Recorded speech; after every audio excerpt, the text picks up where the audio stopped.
સાંજના 6 વાગી રહ્યા છે। આપ જોઈ રહ્યા છો ટીવી 9 અને સુપર 6 ન્યૂઝ સાથે હું છું માનસી સોની। સુપર 6 માં આજે કરીશું વાત આજના દિવસના સૌથી મહત્વના 6 મુદ્દાઓની।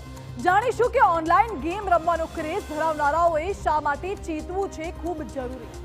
વાત કરીશું એક એવા વિકાસની કે જે હાથી પગલા ગામના સ્થાનિકો માટે સાબિત થઈ રહ્યું છે જીવલેણ। અને સાથે જ અમે તમને એ પણ જણાવીશું કે ઘોર નિંદ્રામાં પડેલા તંત્રને કેવી રીતે જગાડ્યું ટીવી 9 સૌથી પહેલા મુદ્દામાં અમારે આપને કરવા છે સતર્ક। જો તમને પણ ઓનલાઈન ગેમ રમવાનો ક્રેઝ હોય તો આજે જ ચેતી જાજો। ગેમમાં જીતેલા નાણાં લેવા સુરત આવેલા નોઈડાના 2 યુવકોનું કરાયું અપહરણ અને તેમને ગોંધી રાખી પરિવાર પાસે માંગવામાં આવી લાખો રૂપિયાની ખંડણી। જ્યારે બીજા મુદ્દામાં વાત એક એવા વિકાસની કે જે લોકો માટે જીવલેણ સાબિત થઈ રહ્યું છે। દાંતા તાલુકાના હાથી પગલા ગામમાં સતત થઈ રહ્યા છે બ્લાસ્ટ અને તેના પગલે જ સ્થાનિકોમાં ફેલાઈ ગયું છે ફફડાટ। આખરે બ્લાસ્ટના શું છે રાઝ તે તમને જણાવીશું અને તે છે કેટલા ઘાતક તે પણ તમને બતાવીશું। ત્રીજા મુદ્દામાં વાત કરીશું ગુજરાત એટીએસ અને એનસીબીએ પાર પાડેલા ઓપરેશન। રાજસ્થાનમાં 2 અને ગુજરાતમાં 1 એમ ડ્રગ્સ બનાવતી કુલ 3 ફેક્ટરીઓને ઝડપી પાડવામાં આવી છે અને 25 કિલોથી વધુનો એમડી ડ્રગ્સનો જથ્થો કરાયો છે જપ્ત।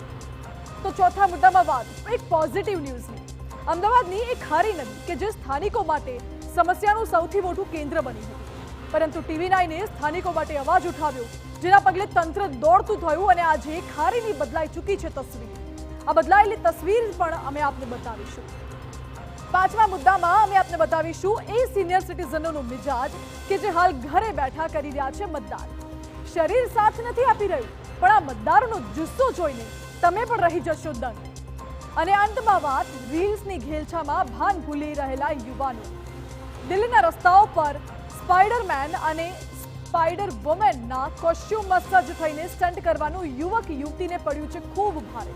ન માત્ર ટ્રાફિક પોલીસે ફટકાર્યો આકરો દંડ, પરંતુ યુવક યુવતીને જેલના સળિયા ગળવાનો વારો આવી ગયો છે। આ તમામ 6 મુદ્દાઓ વિશે વિસ્તારથી વાત કરવી છે। સૌથી પહેલા વાત ઓનલાઈન ગેમિંગ। ઓનલાઈન ગેમિંગના ચક્કરમાં